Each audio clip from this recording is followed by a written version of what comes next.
अस्सलाम वालेकुम dear students, कैसे हैं आप सब। उम्मीद करता हूं कि आप सब खैर आफियत से होंगे। तो आज के दिन हम एक इम्पोर्टेंट प्रॉपर्टी को डिस्कस करेंगे, आर्किमिडियन प्रॉपर्टी। ठीक है, इसको अर्शमिदियन भी कहते हैं और आर्किमिडियन प्रॉपर्टी भी कहते हैं। अब आप लोग यहाँ पे पूछेंगे कि पहले भी एक लेक्चर बनाया है आर्किमिडियन प्रॉपर्टी पे, तो अब ये दोबारा क्यों। तो ये हम एक न्यू बुक से इसको स्टार्ट करने लगे हैं, डिस्कस करने लगे हैं। ठीक है, तो वो बुक कौन सी है, वो real analysis by Robert G Bartle की बुक है। तो ये देखें, यहाँ पे आर्किमिडियन प्रॉपर्टी लिखा हुआ है। ठीक है, और बाद में ये हम करोलरीज देखेंगे, ये करोलरी भी देखी हमने, ये करोलरी भी देखेंगे, ये करोलरी भी देखेंगे। तो एट द एंड यहाँ पे वो लिखा है, कहता है कि ये जो करोलरीज हैं are sometimes refer to as the Archimedean property of R. इनको भी हम आर्किमिडियन प्रॉपर्टी समझते हैं। कहता है इनको भी आर्किमिडियन प्रॉपर्टी ही समझते हैं। तो यहाँ से हमारे पास साबित हो गया कि आर्किमिडियन प्रॉपर्टी एक नहीं है। क्यों, ये भी आर्किमिडियन प्रॉपर्टी है और वो कह रहा है ये करोलरीज भी आर्किमिडियन प्रॉपर्टी है। और जो हम पीछे वाले लेक्चर्स में एक प्रॉपर्टी पढ़ के आए थे वो भी आर्किमिडियन प्रॉपर्टी है। अब क्या आर्किमिडियन प्रॉपर्टी एक से ज़्यादा है? तो इन सभी के पीछे कंसेप्ट एक तरह का यूज़ होता है, इस वजह से इन चीज़ों को आर्किमिडियन प्रॉपर्टी कहा जाता है। ठीक है, यानी कि जैसे एग्जांपल मैं दे दूं समझाने के लिए, तो मैं हर एक को शख्स कही जाता हूं, हर एक को शख्स कही जाता हूं, लेकिन हर एक शख्स अलग-अलग है, लेकिन है जिसामत या एक तरह का, इस वजह से। बिल्कुल इसी तरह से हर एक चीज़ ये अलग-अलग है, लेकिन इन सभी के पीछे कंसेप्ट जो एक तरह का यूज़ हो रहा है, उस कंसेप्ट की बिना पे इसको आर्किमिडियन प्रॉपर्टी का नाम दिया गया। और अर्शमिदियस हमारे पास एक साइंटिस्ट था, एक मैथमेटिशियन था, इस बिना पे इसका नाम रख दिया गया अर्शमिदियस प्रॉपर्टी। ठीक हो गया, आर्किमिडियन प्रॉपर्टी।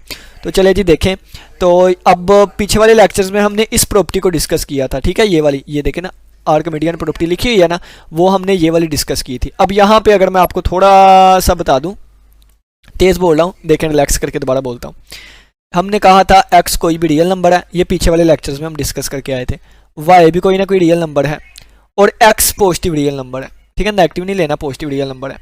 तो हमने कहा था कि n x का आंसर जो है वो ग्रेटर देन y आएगा। ये हमने कह दिया था कि एक ऐसा इंटीजर एग्जिस्ट करेगा कि जिसको x से मल्टीप्लाई करें तो इसका आंसर y से ग्रेटर देन आएगा। ये मैंने डिटेल से लेक्चर आप लोग को बताया हुआ है। ठीक है, अगर यहाँ पे मैं x की वैल्यू 1 पुट कर दूँ, x की जगह पे वैल्यू इसकी 1 रख दूं, x कोई पॉजिटिव रियल नंबर है ना, तो x की वैल्यू अगर मैं 1 रख दूंगा, ये x की वैल्यू मैंने यहाँ पे 1 रख दी, तो ये हमारे पास बनेगा n मल्टीप्लाई बाय 1, n आ जाएगा n ग्रेटर देन y। ठीक है, n ग्रेटर देन y। तो ये हमारे पास ये प्रॉपर्टी लिखी हुई है, ये हमारे पास ये वाली प्रॉपर्टी लिखी हुई है, देखें। ठीक है, अब आप कहेंगे यहाँ पे x यूज हो रहा है, यहाँ पे y है, तो सिर्फ नाम ही बदलने हैं। अब ये देखें, दोबारा मैं एक नई प्रॉपर्टी बनाने लगा हूँ। मैंने कह दिया x भी रियल नंबर है, x भी रियल नंबर है और y भी रियल नंबर से बिलोंग करता है। ठीक है, और मैं कह देता हूँ इसको मैंने x का नहीं नाम देना, इसको मैं y का नाम दे देता हूँ, यानी कि मैं कह देता हूँ y ग्रेटर दैन 0 है। ठीक है, तो ये प्रॉपर्टी क्या बन जाएगी फिर, ये बन जाएगी n y greater than x, ये बन जाएगी ना। ठीक हो गया। अब मैं कहता हूं कि मैं y की वैल्यू 1 पुट कर दूं, यानी कि y कोई भी 0 से बड़ा हो सकता है, तो y की वैल्यू अगर मैं 1 पुट कर दूंगा, y की वैल्यू मैं 1 रख दूं, तो ये हमारे पास आ जाएगा n ग्रेटर देन x। ठीक है, आप इसको ऐसे भी लिख सकते हैं कि x लेस देन n। तो ये देखें, एट द एंड हमारे पास यही चीज़ बन गई कि x लेस देन n। ठीक हो गया, तो यही आर्किमिडियन प्रॉपर्टी अगर आप समझ लें तो टू द पॉइंट यही है, लेकिन ये चीज़ें क्या लिखी हुई हैं फिर भी मैं आपको समझाऊंगा। ठीक है, आपको आगे लेके जाऊँगा।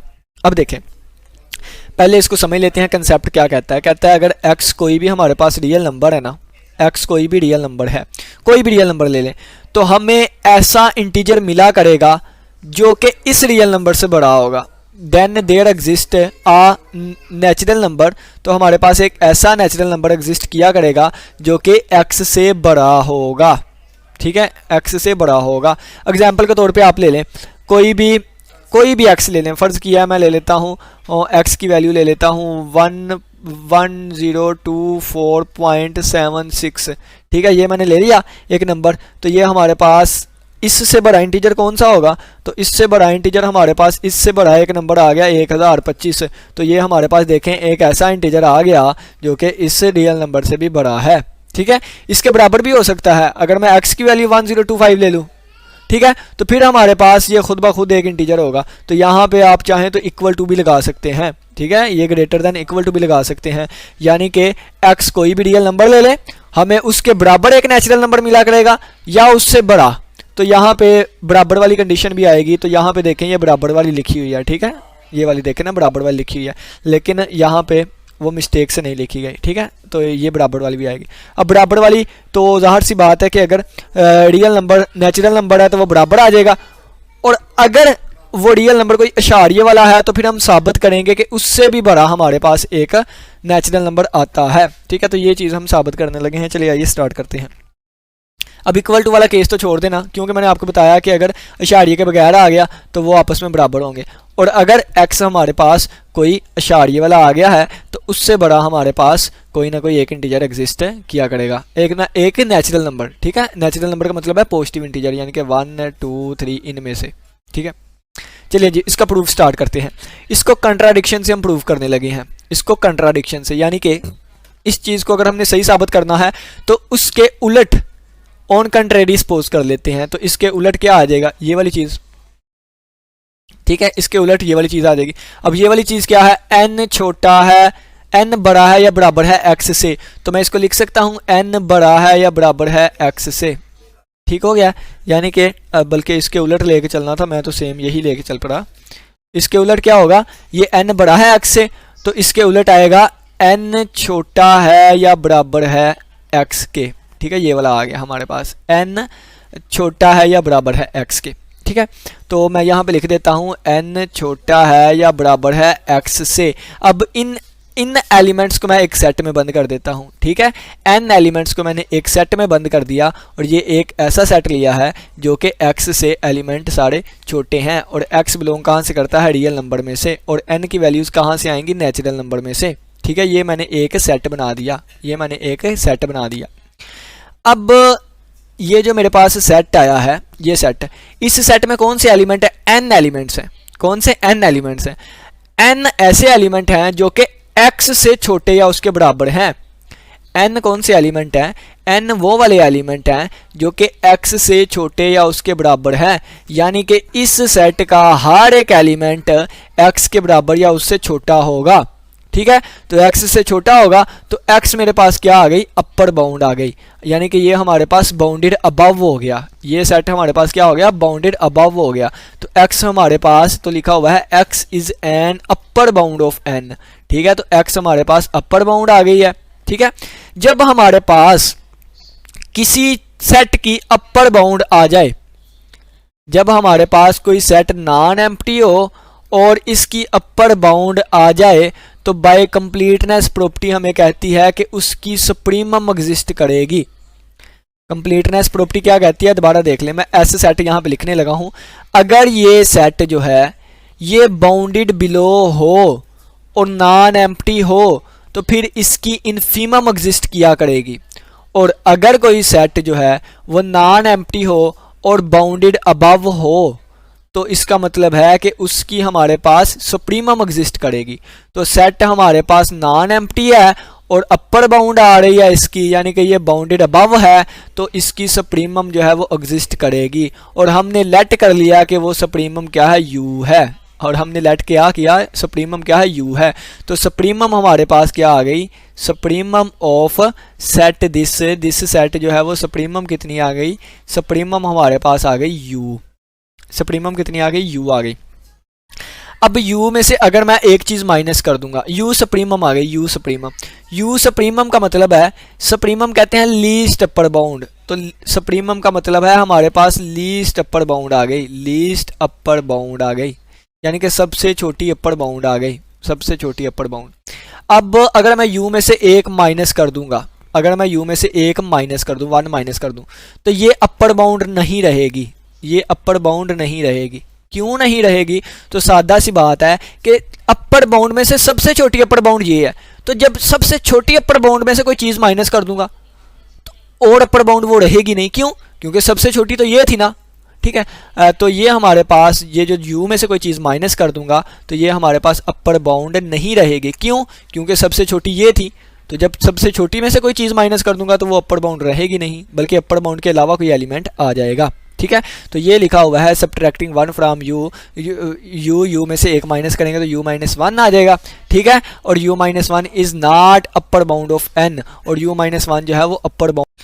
नेक्स्ट कहता है कि सो देयर एग्जिस्ट m, तो वहां पे एक इंटीजर m बिलोंग करेगा जो कि u माइनस m से बड़ा होगा। अब देखें ये क्या है, ये एक रियल नंबर है ना, रियल नंबर, तो ये क्या है, ये हमारे पास लीस्ट अपर बाउंड है, लीस्ट अपर बाउंड यानी कि सबसे छोटी अपर बाउंड है।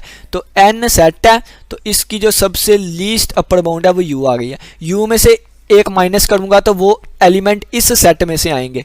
u में से जब मैंने 1 माइनस किया तो एलिमेंट यहाँ इसमें से आएंगे। जब इसमें से आएंगे तो इसमें कुछ एलिमेंट ऐसे होंगे वो कोई u माइनस 1 से बड़े होंगे, ठीक है। इसमें फिर कुछ एलिमेंट्स ऐसे आ जाएंगे जो कि u माइनस 1 से बड़े होंगे। तो यहाँ पे लिखा गया है कि वहाँ पे m एग्जिस्ट करेगा जो कि u माइनस 1 से बड़े हैं।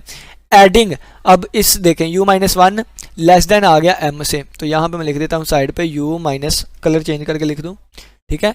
तो यहाँ से आ गया हमारे पास, यानी कि उस सेट में कुछ ऐसे एलिमेंट भी बिलोंग करेंगे जो कि u माइनस 1 से बड़े होंगे। अब ये 1 उधर जाके +1 हो गया तो u आ गया लेस देन है m प्लस 1 से, ठीक है। u आ गया लेस देन m प्लस 1 से।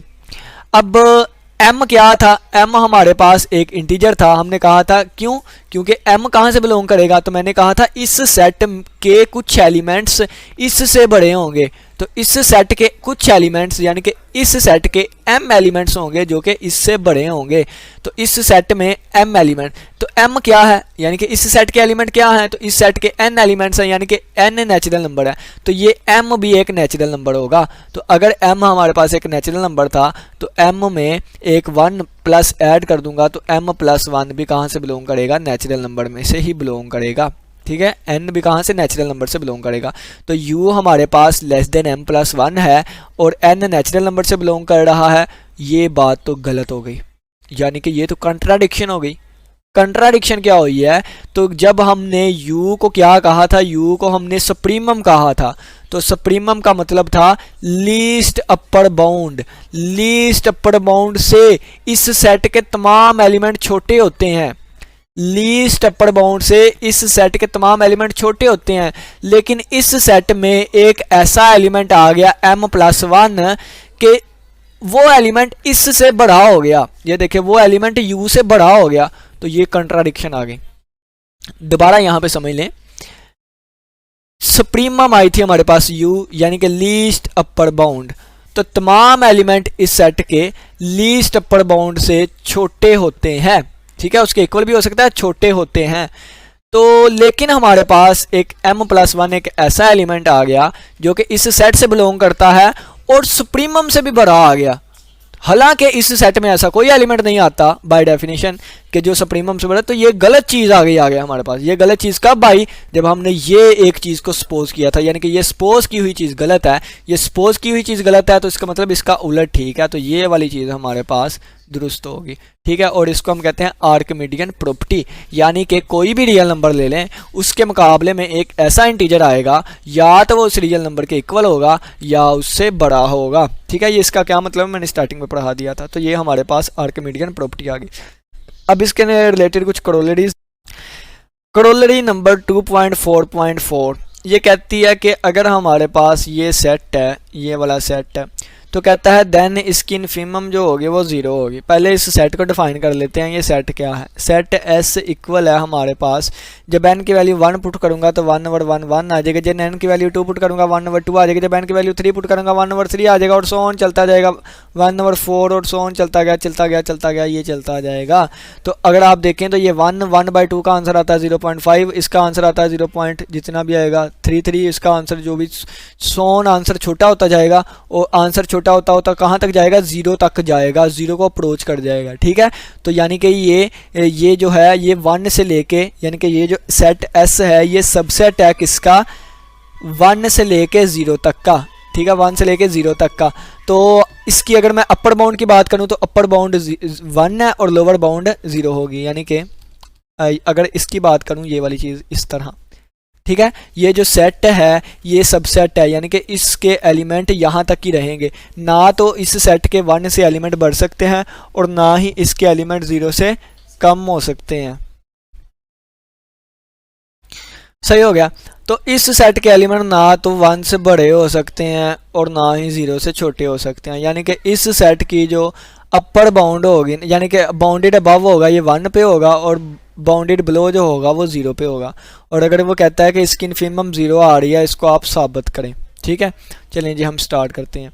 सेट टेस्ट जो है ये नॉन एम्प्टी है, सामने नज़र आ रहा है। अब किसी की नज़र वीक है तो इसमें मैं क्या कर सकता हूँ।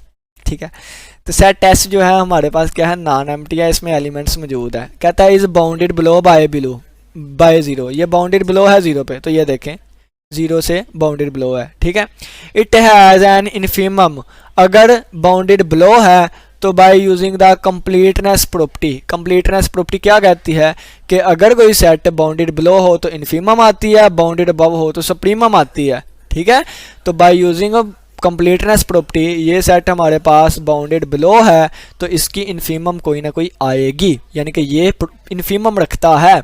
और लेट कर लेते हैं कि इन्फिमम W के इक्वल है। ठीक है, तो इन्फिमम ऑफ सेट S हमने लेट कर ली, ये किसके इक्वल है, W के इक्वल है। कहता है इट इज़ क्लियरली डैट, तो इसका क्लियरली मतलब है कि जो हमने इसको इन्फिमम कहा है, तो इन्फिमम का मतलब क्या होता है, इन्फिमम जो होती है हमारे पास वो उस सेट के तमाम एलिमेंट से बड़ी या उसके बराबर होती है। तो इसका सबसे छोटा एलिमेंट 0 आ सकता है, तो जो W है यानी कि ये ग्रेटर दैन इक्वल टू 0 होगा। क्यों, क्योंकि इन्फिमम है ना W, तो इन्फिमम जो है वो लोअर बाउंड के बराबर भी हो सकती है और उससे बड़ी भी हो सकती है। ठीक है, तो यहाँ पे हमारे पास आ गया W greater than equal to 0। अब for any epsilon greater than 0, अब हमने कोई भी एक एप्सिलॉन ग्रेटर दैन 0 ले लिया है, तो इस एप्सिलॉन के लिए हम अब आर्किमिडियन प्रॉपर्टी यूज़ करने लगे हैं। अगर ये हमारे पास कोई भी एक रियल नंबर है तो इस रियल नंबर के अकॉर्डिंग एक इंटीजर आएगा जो कि इस रियल नंबर से बड़ा होगा। ठीक है, एक मिनट, इस तरह हम लगा देते हैं। ये हमारे पास एप्सिलॉन कोई भी 0 से बड़ा है, तो अगर मैं 1 और एप्सिलॉन कर दूं तो इसका आंसर भी हमारे पास पॉजिटिव ही रहेगा। ठीक है, अगर हमारे पास एक पॉजिटिव रियल नंबर है तो 1 ओवर एप्सिलॉन कर दें, 1 ओवर पॉजिटिव नंबर कर दें तो इसका आंसर भी पॉजिटिव ही रहेगा। ठीक है, और ये क्या है, ये रियल नंबर है। अगर एप्सिलॉन रियल नंबर में से बिलोंग करता है तो फिर 1 ओवर एप्सिलॉन भी रियल नंबर में से ही बिलोंग करेगा। ठीक है, कोई भी आप रियल नंबर ले लें, उसको 1 ओवर कर दें, आंसर दोबारा एक रियल नंबर ही आएगा। ठीक है, और वो भी पॉजिटिव आएगा। अब इस पे हम आर्किमिडियन प्रॉपर्टी यूज़ करने लगे हैं, तो इसके अकॉर्डिंग, इस रियल नंबर के अकॉर्डिंग एक ऐसा नेचुरल नंबर एग्जिस्ट करेगा जो कि इससे बड़ा होगा, अब मैंने यहाँ पे इक्वल टू क्यों नहीं लगाया, इस वजह से क्योंकि 1 ओवर वाले का आंसर जो है वो आ सकता है अशारिये, यानी कि ये अगर मैं 1/2 की बात करूँ तो अशारिये में आएगा ना, तो अशारिये में नेचुरल नंबर तो नहीं ना होता, तो ये इस वजह से। ठीक है, आर्किमिडियन प्रॉपर्टी लग गई तो ये वाली चीज़ आ गई हमारे पास। ठीक है, अब ये देखें, अब क्या करता हूँ कि आप इसको इस तरह भी याद कर लें कि जब मैं दोनों को रेसिप्रोकल करूँगा तो ये हमारे पास अंदर वाली इनइक्वालिटी बदल जाती है। ठीक है, अगर आपने इस तरह नहीं याद करना तो इस तरह कर लें कि ये एप्सिलॉन इधर मल्टीप्लाई और डिवाइड हो रहा है, उधर जाकर मल्टीप्लाई हो जाएगा और ये इस तरह बन जाएगा। अब ये n इधर मल्टीप्लाई हो रहा है, उधर जाकर डिवाइड हो जाएगा, तो ये बन जाएगा 1 ओवर n और ये लेस देन है एप्सिलॉन से। तो ये वाली चीज़ हमारे पास आ गई कि 1 ओवर n जो है ये लेस देन है एप्सिलॉन से। ठीक है, अब देखें तो W क्या था, W greater than equal to 0 था, तो हमने लिख दिया W जो था ये हमारे पास ग्रेटर दैन इक्वल टू 0 था। ठीक है, और एप्सिलॉन हमारे पास ग्रेटर दैन 0 है, ये एप्सिलॉन क्या है, ग्रेटर दैन 0 है। ठीक है, तो अगर इसको मैं लिखना चाहूँ, यानी कि एप्सिलॉन क्या है, ग्रेटर दैन 0 है, तो ये मैंने लिख दिया एप्सिलॉन क्या है, ग्रेटर दैन 0 है, और इस 1 ओवर n का यहाँ आंसर पॉजिटिव आएगा। ठीक है, क्योंकि नेचुरल नंबर हम लेके चल रहे हैं, n क्या है, नेचुरल नंबर, तो 1 over natural number answer positive ही आएगा। ठीक है, तो ये हमारे पास आ जाएगा कि 1W जो है ये ग्रेटर दैन इक्वल टू 0 है, और ये 1 ओवर n जो है ये यहाँ पे आ जाएगा और ये लेस देन आ जाएगा एप्सिलॉन से। दोबारा देखें कि ये वाली चीज़ हमारे पास कैसे आई, इसको समझिएगा। हमें पता है कि W greater than equal to 0 है। ठीक है, क्यों, क्योंकि ये इन्फिमम है। अब देखें, हमें ये भी पता है कि 1 ओवर n भी ग्रेटर दैन 0 है। ठीक है, ये भी हमें पता है। अब देखें यहाँ पे और हमें ये भी पता है, ये वाली चीज़ हम प्रूव करके आए, ये वाली, कि इसको रहने दें, अभी इसको सिर्फ ले लेते हैं ये वाली चीज़ को, कि 1/n जो है वो लेस देन एप्सिलॉन है, हमें ये भी पता है, ठीक है। अब W क्या है, इन्फीमम है। W क्या है, इन्फीमम है। तो इस सेट के 1/n एलिमेंट्स है, इस सेट में 1/n एलिमेंट्स हैं, तो इस सेट के तमाम एलिमेंट्स जो हैं वो इन्फीमम से बड़े होंगे, ठीक है, बड़े या उसके बराबर होंगे by the definition of infimum. Infimum की डेफिनेशन क्या कहती है, इन्फीमम की डेफिनेशन कहती है कि इन्फीमम जो होगी वो उस सेट के तमाम एलिमेंट से बड़ी या उसके यानी कि उससे छोटी या उसके बराबर होगी। देखें, फ़र्ज़ किया मैं कहता हूँ ना ये है सेट 1 2 3 4, ठीक है, तो इस सेट की इन्फीमम क्या है, इस सेट की 1 है, तो 1 जो इन्फीमम है ये इससे भी छोटी है, इससे भी छोटी है, इससे भी छोटी है, और ये 1 अपने आप के बराबर है, ठीक है।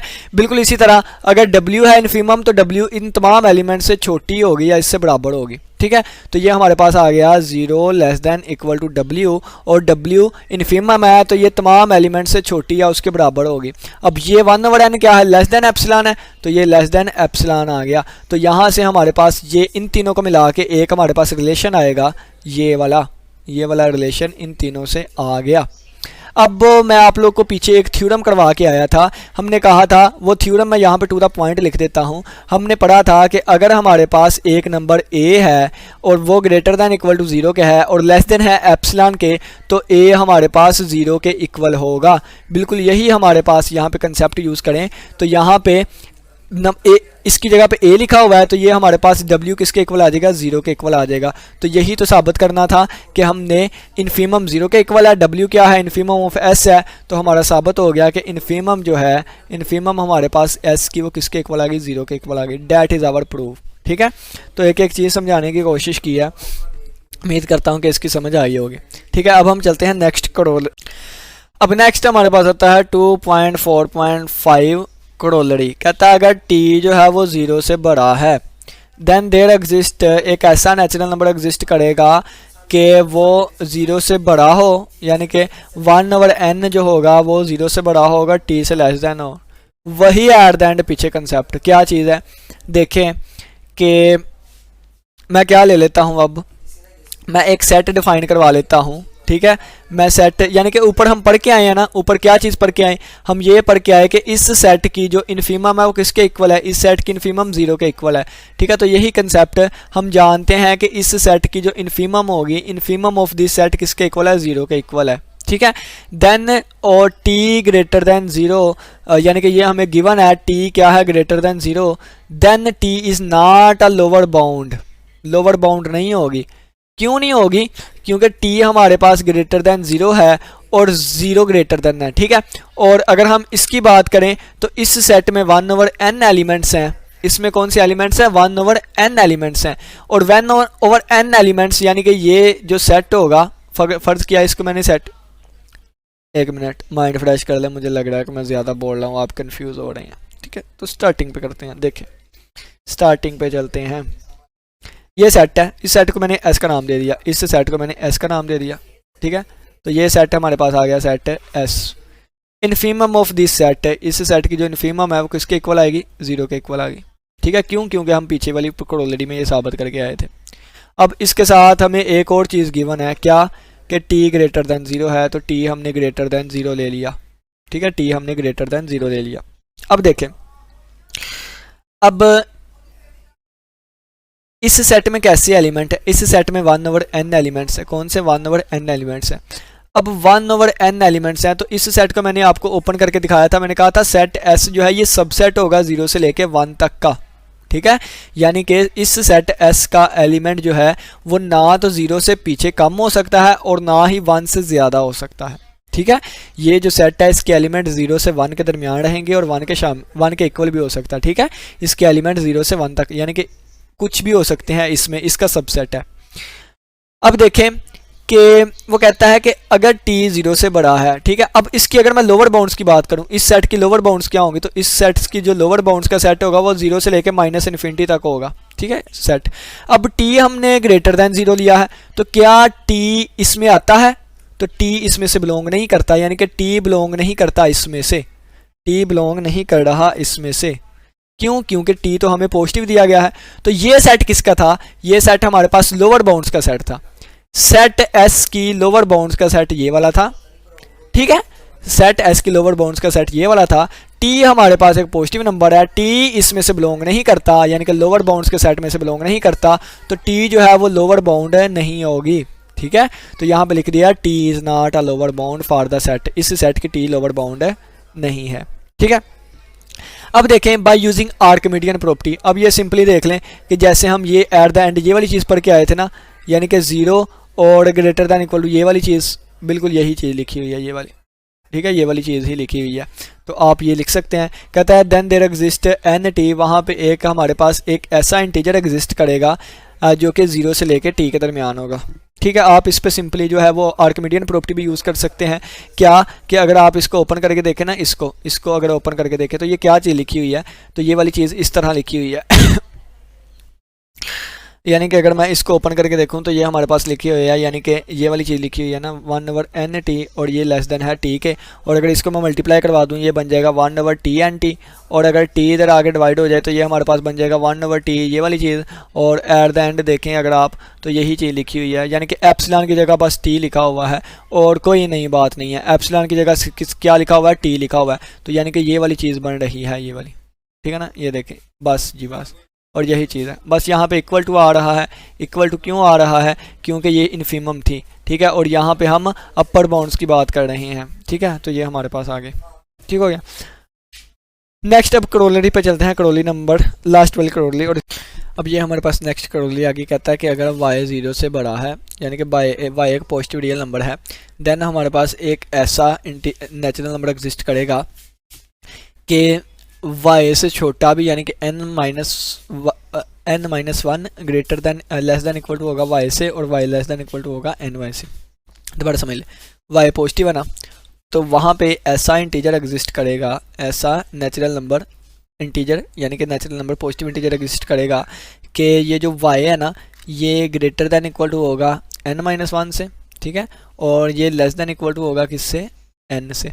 तो इसकी ny से, ठीक है। इसकी सिंपल एग्जांपल मैं दे देता हूँ। y कोई भी रियल नंबर ले ले, फर्ज किया मैंने 5.5 ले लिया, 5.5 कोई भी एक ले ले, मैंने 5.5 ले लिया। अब ये 5.5 जो है ये 6 - 1, यानी कि ये हमारे पास किससे बड़ा होगा? ये वाली चीज़ बड़ी होगी 6 - 1 से बड़ी होगी, और लेस देन होगी 6 से, ठीक है। तो ये देखें ny-1, और ये हमारे पास कोई भी एक y है, और ये हमारे पास आ गया कितना? इसकी ये ny आ गया, ठीक है। n की जगह पे 6 रखा। अब जब ये नंबर्स की बात करते हैं ना तो फिर नंबर्स में इस तरह ही चलेगा, यानी कि इक्वल टू वाली कंडीशन नहीं लगाएंगे, ठीक है। ये वेरिएबल में लगती होती है, ठीक है। तो ये वाली प्रॉपर्टी है, कोई भी नंबर ले ले रियल नंबर, फर्ज किया मैंने 5 ही ले लिया, तो 5 हमारे पास फिर इसके इक्वल होगा 4 - 1, यानी कि दोनों एक वक्त में इक्वल, यानी कि ये देखिए फिर ये दोनों एक वक्त में इक्वल नहीं हो सकती, दोनों एक वक्त में इक्वल्स हो ही नहीं सकती। क्यों?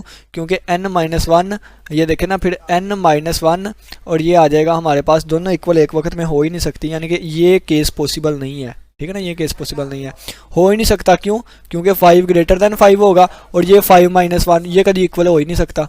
या इस तरह अगर ये 5 है तो अगर मैं इसको 6 - 1 5 लिख दूँ तो फिर ये 6 हो ही नहीं सकता, ठीक है। तो दोनों एक वक्त में इक्वल नहीं हो सकती।